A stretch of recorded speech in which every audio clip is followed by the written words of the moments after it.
Bon, aujourd'hui on va essayer de comprendre ce qui se passe avec la momie. Les Américains l'ont massacré, ils sont vraiment en train de déverser tout leur dégoût autour de ce film. Et le film est à la peine en France, je crois qu'il est à peu près à 500 000 entrées pour l'instant. Et bah... c'est quoi ce bordel? Qu'est-ce qui se passe avec ce film? Donc salut à tous, c'est Pixel et on se retrouve pour cette vidéo critique retour gagnant. Et c'est tout à fait gagnant. Il n'y a rien de plus gagnant. La momie, c'est un très bon film. Pourquoi je suis pas plus? Voilà, donc je sais pas du tout ce qui se passe. Tout le monde est là en train de cracher sur ce film. Pour diverses raisons. Le réalisateur en a pris vachement pour son grade. Tom Cruise aussi. C'est absolument catastrophique. Et c'est pas du tout mérité, moi je trouve. C'est vraiment n'importe quoi. C'est de la haine gratuite contre un film. Chaque année, de toute façon, il se passe ça. Il y a quoi? Il y a 2 ou 3 films minimum qui se font massacrer. Un véritable bashing pur. Et c'est ce qui se passe pour La Momie. Souvent, ce sont des mauvais films et on les tue littéralement. C'est vraiment...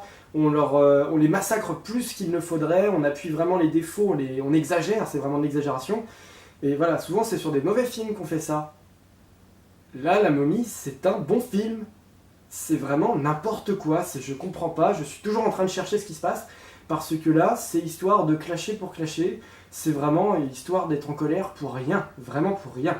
Et donc, afin de me justifier un petit peu, je vais vous faire tout simplement un petit listing pour changer un petit peu, et vous donner 9 raisons valables, tout simplement valables, pour ne pas détester ce film, parce que là c'est vraiment le foutoir total, et je me dois de défendre ce film, je vais le faire, je vais le défendre, parce qu'il y en a marre. Au bout d'un moment, il faut se servir de ses yeux et de ses oreilles quand on va au cinéma, ça suffit les conneries quoi, c'est un bon film La Momie, arrêtez de déconner là. Donc on y va, c'est parti.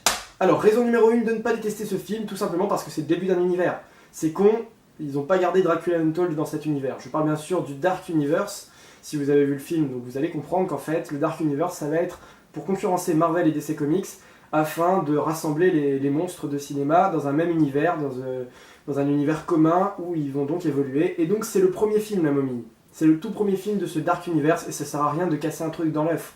Je vais dire la même chose que pour DC Comics, il faut attendre que ça se mette en place, regarder, et ce genre d'univers, justement, d'histoire, ne se juge pas que sur un seul film, c'est complètement débile, il va falloir attendre la suite, et ça sert à rien de nous tuer un univers, du coup si vous continuez à exagérer, à faire de la merde, vous allez priver Universal de faire d'autres bons films, vous allez les ralentir, voilà, donc ça ne sert à rien de massacrer pour massacrer et juste dire que c'est de la merde, pensez à l'avenir. Ça sert à rien de les empêcher de faire ce qu'ils ont envie de faire, ça se trouve on sera ravis, on va être surpris sur la suite. Alors merde, bon sang, foutez-leur la paix et attendez avant de dire que c'est de la merde. Attendez, ça ne se juge pas que sur un seul film. Ne tuez pas le Dark Universe, il ne fait que commencer. Raison numéro 2, tout simplement parce que La Momie est une femme. Tiens, c'est marrant, on en parlait beaucoup pour Wonder Woman. Oh, super, le premier film de super-héroïne. J'étais le premier à le dire, c'est magnifique, c'est merveilleux. Mais pourquoi on parle pas de La Momie de Sofia Boutella, qui est un choix très judicieux déjà d'une, et dont La Momie a changé de sexe, ce n'est plus un garçon, c'est une fille, c'est une femme. Et ça, tout le monde s'en fout, j'ai l'impression. C'est quand même affreux de se dire merde, il y a un putain de parti pris dans le film, et il est très réussi, c'est que ce n'est plus un homme, ce n'est plus une momie masculine, et ça va changer énormément de choses dans le film. Ça renverse beaucoup de choses, ça apporte beaucoup de choses. Alors merde, pourquoi on parle pas de ça? Pourquoi on détesterait un film qui tente une nouvelle chose, à savoir changer le sexe du personnage clé du film, La Momie. Voilà, il fallait en parler parce que j'ai l'impression que tout le monde s'en foutait. Non, c'est important. Raison numéro 3 de ne pas détester ce film, pour la simple et pure raison que, à mes yeux, et je ne pense pas me tromper parce que c'est revenu quand même assez souvent, c'est un film qui a du grand spectacle, et pour moi, ce sont les meilleurs effets spéciaux et les meilleures scènes d'action pour le moment sur cette année. Voilà, tout simplement. Je pense que tout est dans le film, il n'y a qu'à le voir. C'est vraiment très beau, c'est un beau chef-d'œuvre d'action et de spectacle effets spéciaux. Vraiment, ça ne se discute pas sur ce point. Raison numéro 4, parce qu'il y a une quantité énorme de risques pris dans le film. On en a parlé, avec le changement de sexe, le casting notamment, puisque Sofia Boutella c'est une jeune actrice algérienne quand même, voilà, on va chercher un petit peu, on va à la pêche, on va explorer, on va chercher des nouveaux acteurs. Elle était dans Kingsman je crois, et voilà, c'est intéressant, c'est des nouvelles têtes, et ça fonctionne bien, pour le coup Sofia Boutella ça fonctionne bien. Et Alex Kurtzman, c'est aussi un mec qui prend des risques, c'était le scénariste de Spider-Man Amazing Spider-Man, le destin d'un héros, où il a choisi de faire mourir Gwen Stacy à la fin.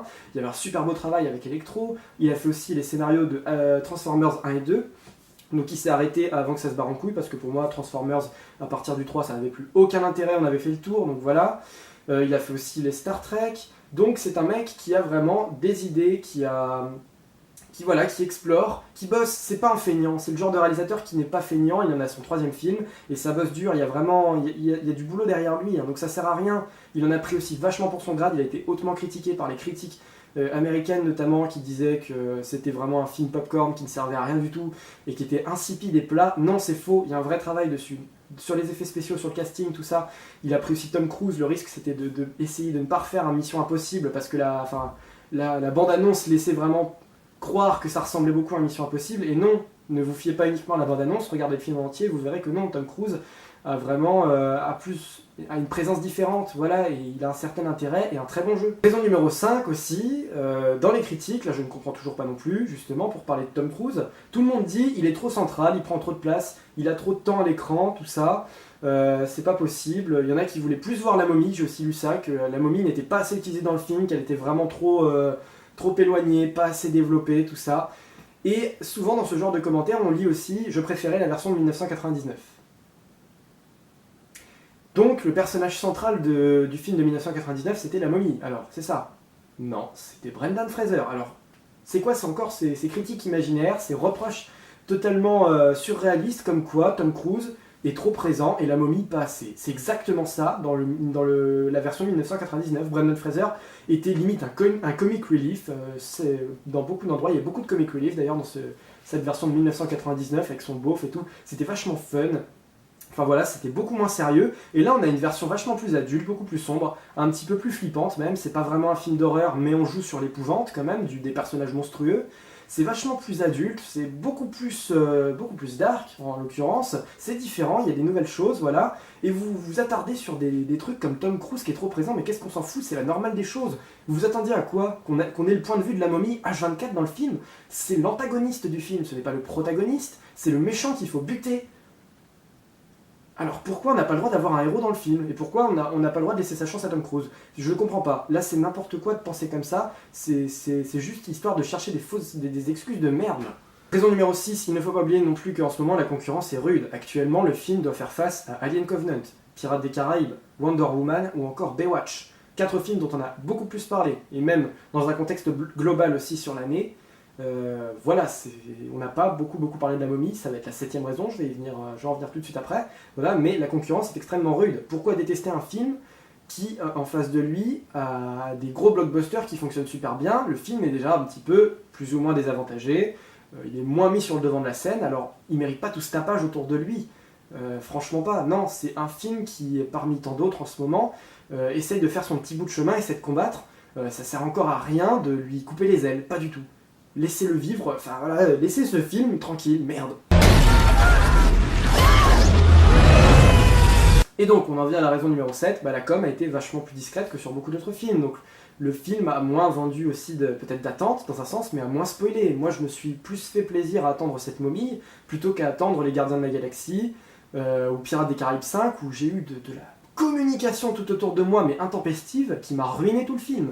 Donc voilà, rappelez-vous aussi que les films dont on parle le moins sont pas forcément les plus mauvais, ni les plus transparents, pas du tout. Non, non, on a parlé sans cesse de Pirates et des Gardiens, et pour moi, je les ai mis en retour gagnant parce que les licences me plaisent, mais c'était vraiment pas folichon, hein. La momie est vachement plus intéressant, plus abouti. On est vachement plus captivé par ce genre de film que par une suite lambda ou médiocre d'un Pirate des Caraïbes, en l'occurrence le 5, ou d'une suite vachement insipide des Gardiens de la Galaxie qui ne fera que rire et nous divertir, c'est tout. Là, il y a vraiment quelque chose. Voilà, donc souvenez-vous que voilà, on n'a pas beaucoup parlé de ce film, mais ça n'en fait pas un film mauvais, pas du tout. 8ème raison, ce n'est absolument pas un remake banal. Souvent on a peur des remakes, ça arrive souvent à notre époque, parce que plus ça va, plus il y a de remakes.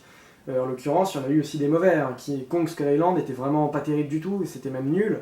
Et là, il y a vraiment une identité sur ce remake, il y a vraiment, comme je l'ai dit, il y a tout un tas de partis pris du réalisateur, il y a une mise en forme, un format 2017, il y a vraiment une bonne identité, il y a un bon départ, il y a des très bons éléments, il y a tellement de bonnes choses à soulever dans ce film. Donc voilà, c'est pas parce que c'est un remake, encore une fois, d'un film comme La Momie, qui est hyper connu, voilà, que tout le monde connaît, c'est une créature de cinéma hyper populaire, voilà, faut pas que ça vous fasse peur, non, c'est un remake vachement bien maîtrisé ici, c'est absolument pas un blockbuster poubelle. Et enfin, 9ème raison, le sujet du film est parfaitement traité. Qu'est-ce qu'on veut voir? Des monstres, un nouvel univers, je dis des monstres parce qu'il y en a deux dans le film, il y a la momie, et il y en a un autre que je vous spoilerai pas, mais en gros qui prépare ce Dark Universe, voilà. Mais donc on veut voir des monstres, il y en a. On veut voir un nouvel univers qui se met en forme, c'est tout à fait ça. On veut voir un petit peu d'épouvante, un petit peu d'effroi, de monstres, enfin je veux dire de monstres aussi dans le film, dans l'ambiance, voilà, parce qu'il faut que ce soit sombre, il faut que ce soit un peu dégueulasse, que les effets spéciaux soient convaincants, qu'il y ait un bon spectacle, et comme je l'ai dit en début de critique, pour moi toutes ces conditions sont réunies. Alors à partir de là, merde, purée, mais qu'est-ce qu'il vous faut de plus? C'est quoi le problème? Donc c'est vraiment du pur bashing, pur et simple, parce qu'il fallait que ça tombe sur un film, et c'est la momie, c'est ça la raison. Donc voilà, je suis sûr qu'il y a peut-être d'autres raisons encore. C'est vraiment histoire de planter un film. C'est vraiment pas pour le film en lui-même, c'est pour planter un réalisateur, planter un film. C'est dégueulasse. C'est tout simplement dégueulasse parce que c'est absolument pas mérité. Et au contraire, ça mérite plutôt d'être souligné à quel point ce film est plutôt réussi et annonce du grand, annonce des bonnes choses. J'espère une chose qui pourra rivaliser DC Comics et Marvel dans ces deux univers. Parce que pour moi, les meilleurs démarrages de ces univers, pour moi, pour l'instant, c'est Dark Universe avec la momie. Quand on prend Iron Man ou Man of Steel,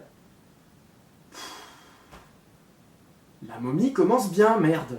Donc voilà, maintenant on va commencer un petit peu plus en profondeur la critique avec mes analyses comme d'habitude, tout ça, ce que j'en ai pensé exactement, parce qu'il n'y a pas que du bon, voilà, là c'était vraiment histoire de défendre le film, bien sûr, mais dans le casting, sinon, vous retrouverez évidemment Tom Cruise, Russell Crowe, Annabelle Wallis et Sofia Boutella, qui joue la momie à la perfection, vraiment. Alors moi, le premier défaut que j'aimerais soulever, c'est Annabelle Wallis, qui s'est fait littéralement chier. Alors soit elle était paumée, soit elle se faisait chier pendant le tournage, mais c'est vraiment la grosse erreur du casting, je crois. Aujourd'hui, elle se sert de toi pour les reconquérir. Oh mon Dieu. Elle est là, elle est vraiment inexpressive, elle fait le lien entre Tom Cruise et puis du coup une organisation dans le film, c'est elle qui va les mettre en relation. Mais sinon, qu'est-ce qu'elle était fatiguée et fatigante à la fois, parce que purée, elle est vraiment, comme je l'ai dit, inexpressive, mais elle ne sait pas jouer une scène d'action, elle n'arrive pas vraiment à faire des cascades de fou, elle a pratiquement aucune utilité dans le film du coup, parce que le personnage est tellement peu actif, elle est tellement fatiguée, c'est un jeu très feignant, c'est vraiment ce que je soulève dans le film, c'est la seule grosse erreur, parce que ça méritait mieux, en tant que, parce que ça va être la copine de Tom Cruise dans le film, pour vraiment, là il n'y a pas de duo qui se crée, vraiment pas. J'ai pas l'esprit d'un duo ici fort entre deux personnages qui se sont suivis, le leader et son pote ou sa copine second. Pas du tout. C'est vraiment pas ça que je soulève dans le film. Et Sofia Boutella est vachement plus impressionnante, elle est beaucoup plus remarquable. Heureusement, c'est quand même la momie. Mais c'est pas normal que Annabelle Wallis soit aussi calme dans le film, quoi. Elle est chiante. Elle est chiante à en mourir. À côté de ça, Sofia Boutella, bon, j'ai pas besoin de revenir là-dessus, mais elle fait un super travail. Voilà, une jeune actrice qui commence un petit peu à vraiment se faire connaître. Elle a un très très bon jeu. Elle a des bonnes idées. Alors c'est vrai que la momie, je peux comprendre un petit peu que effectivement dans ce film, elle est peut-être souvent en position de retrait. Je dirais même presque en position inférieure. Parfois c'est vrai, d'accord, ok. Mais elle passe pas inaperçue. Merde, on peut pas dire que la momie soit ratée dans ce film. Je veux dire la momie en elle-même. Et franchement, elle a bien joué. Il y a peut-être un problème au niveau de la menace qu'elle représente, parce que, comment dire, en fait, on comprend que cette momie n'est pas... On sent pas vraiment une très très profonde... On sent pas une profonde méchanceté. C'est vrai. Il y a une idée de danger, forcément, voilà, que c'est une menace dans un sens, mais c'est quand même un petit peu à l'eau de rose parfois, ça parle forcément un peu d'amour aussi. Et du coup, c'est vrai que ça vaut peut-être pas un méchant de Marvel. Peut-on vraiment parler de méchant dans ce film? Il y a forcément un personnage monstrueux, mais est-ce qu'un monstre est un méchant? C'est une très bonne question, parce qu'au final, même l'enjeu du film pour Tom Cruise, qui doit survivre en fait, la momie essaie de faire quelque chose sur Tom Cruise, je ne dirai pas quoi, et à la fin c'est lui qui se le fait lui-même, et du coup on se dit, d'accord, mais dans ces cas-là, quels étaient les dangers? Si toi tu te les fais sur toi-même, en gros, ça n'avait pas forcément beaucoup de... Il n'y avait pas forcément beaucoup de danger à ce qu'elle te le fasse. Voilà, donc c'est vrai qu'il y a peut-être... C'est pas encore un gros problème, mais c'est juste quelque chose qu'on constate. Il n'y a pas forcément cet esprit de baston général, de grande guerre, de conflit dantesque pour l'humanité, où toute l'humanité justement court le danger de s'éteindre ou d'avoir des grands dommages. Enfin voilà, il n'y a pas d'immeuble qui va se casser la gueule. On n'a peut-être pas encore la base de conflit vachement risqué qu'il y a dans un Marvel par exemple, à différents degrés bien sûr. Mais voilà, on sent pas encore vraiment le danger de cet univers. Par contre, on a vachement bien le côté fantastique qui lui est super bien géré avec les scènes d'effets spéciaux, notamment le grand nuage de sable. sur la ville de Londres qui est super bien gérée. Ces scènes-là sont vachement belles. Elle ne s'arrêtera pas tant qu'elle n'aura pas remodelé notre monde. Et puis Tom Cruise, encore une fois, bon, il y a peut-être ses torts lui aussi, parce qu'il y avait des rumeurs comme quoi il prenait le contrôle du film, tout ça, je peux pas le savoir, mais après, je me suis pas tant documenté que ça non plus sur le film. Tom Cruise, c'est Tom Cruise, voilà.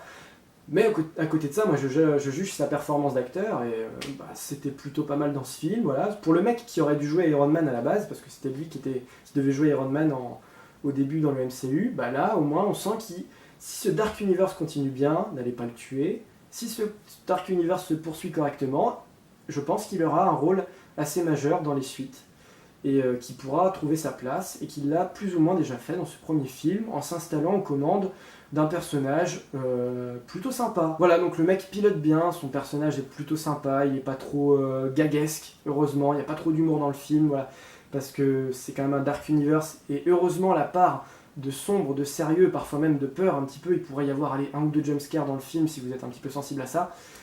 Heureusement, on garde le Dark Universe n'est pas basé sur du ringard comme Marvel parfois, sur du rire, sur la légèreté, non.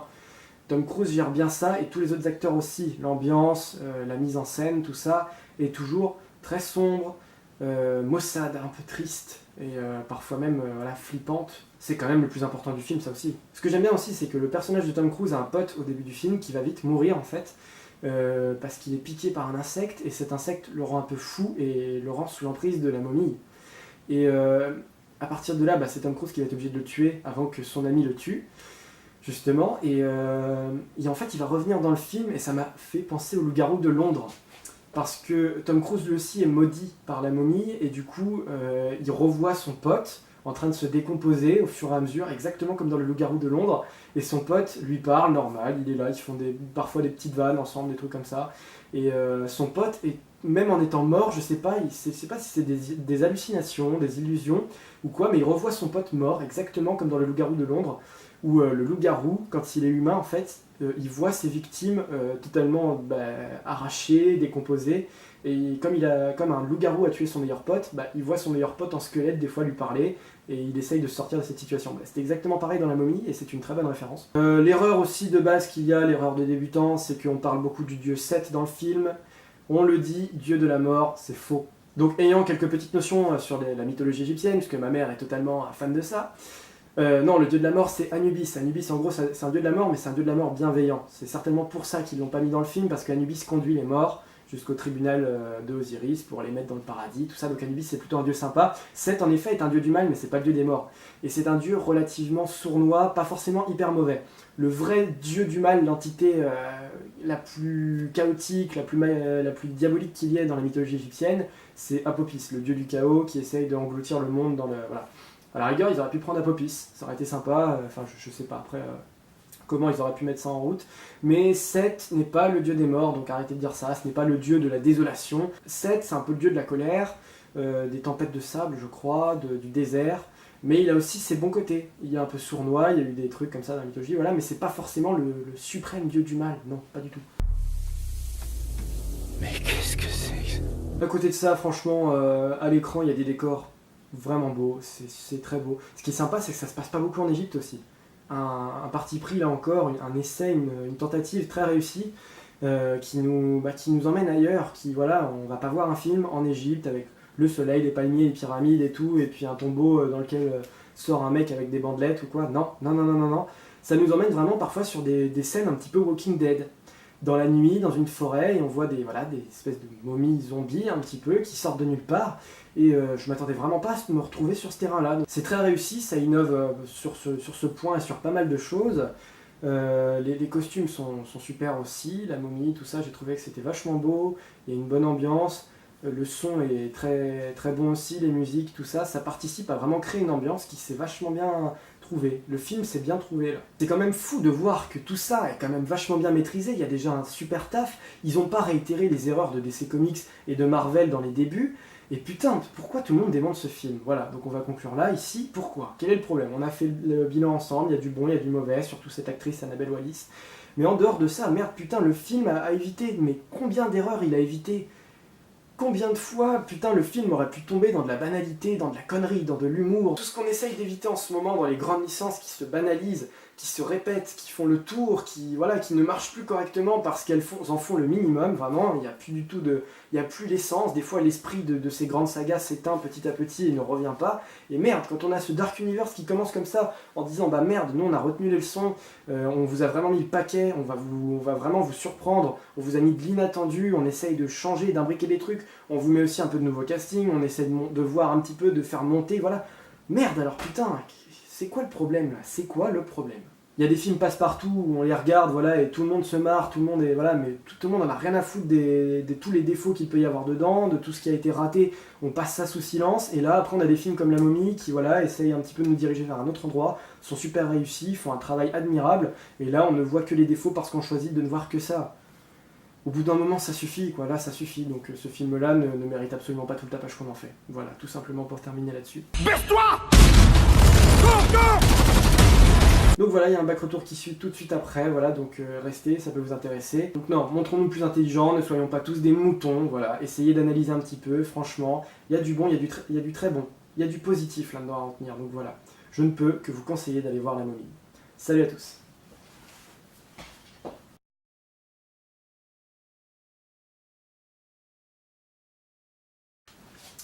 Bienvenue dans ce back retour. Actuellement, nous sommes jeudi. C'est ça, jeudi je ne sais plus combien, le 21, un truc comme ça, enfin voilà. Je vais au parc Astérix demain. Donc voilà, vidéo sur le Pégase Express, ça va arriver relativement vite aussi. Donc voilà, ça va pas tarder à tomber, soyez attentifs. Et j'espère qu'on va être vraiment surpris par cette nouveauté. J'ai vraiment hâte depuis le temps que je dois y aller, ça y est, donc voiture, tout ça, c'est prêt, c'est enfin réglé. On va tester le Pégase Express demain, petite vidéo, il fait super beau, il fait vraiment très chaud. Ça va être très agréable, je pense, d'aller au parc Astérix dans ce genre de conditions. Pour ce qui est des prochains films, je vous en ai déjà un petit peu parlé. Ah oui, avant ça, je vous rappelle donc que je vais déménager, ce sont les dernières vidéos. Là, il y a encore peut-être 4-5 vidéos à tout casser ici, et après, je serai dans un nouvel appartement, voilà. Donc oui, ce que je disais, pour les prochaines critiques, je vous en ai déjà plus ou moins parlé. Il va y avoir Spider-Man Homecoming notamment. Il y a Cars 3 qui approche aussi petit à petit. Il y a d'autres films qui ne me viennent pas en tête, mais ça va être surtout ça. Voilà, maintenant que La Momie est faite, on va se diriger vers autre chose. Il me reste d'autres places. Il y a un film avec des youtubeurs, purée. Je sais pas si c'est les mecs du studio Bagel qui le font, mais c'est avec un manoir, je crois, un truc comme ça. Ça peut m'intéresser, ça, pourquoi pas. Parce que j'aime bien le tour du Bagel. Peut-être, voilà, peut-être, il me reste encore pas mal de places de cinéma, donc ouais, maintenant que j'ai une voiture, ça va être plus simple aussi pour y retourner. Donc voilà, là ça va être un petit peu les petits trucs inattendus, on va se diriger un petit peu aussi vers des films peut-être un petit peu moins attendus pour les prochaines critiques. On va regarder un petit peu ce qui se fait sur le côté, en dehors des gros blockbusters, avant de revenir ensuite justement à Spider-Man Homecoming, je pense, qui sera, je pense, le prochain gros blockbuster au mois de juillet que nous allons analyser. Donc voilà, merci à vous d'avoir suivi ce back retour et d'avoir suivi la critique de La Momie, voilà, et n'hésitez pas à aller le voir, franchement, hein, ça peut être utile, hein, c'est pas con d'aller voir ce genre de film, bien au contraire, ce serait plutôt intelligent. Voilà, donc encore une fois merci, on se dit à bientôt, à la prochaine pour de nouvelles critiques et pour de nouvelles vidéos de Bienvenue à bord qui vont arriver encore une fois. Voilà, salut à tous.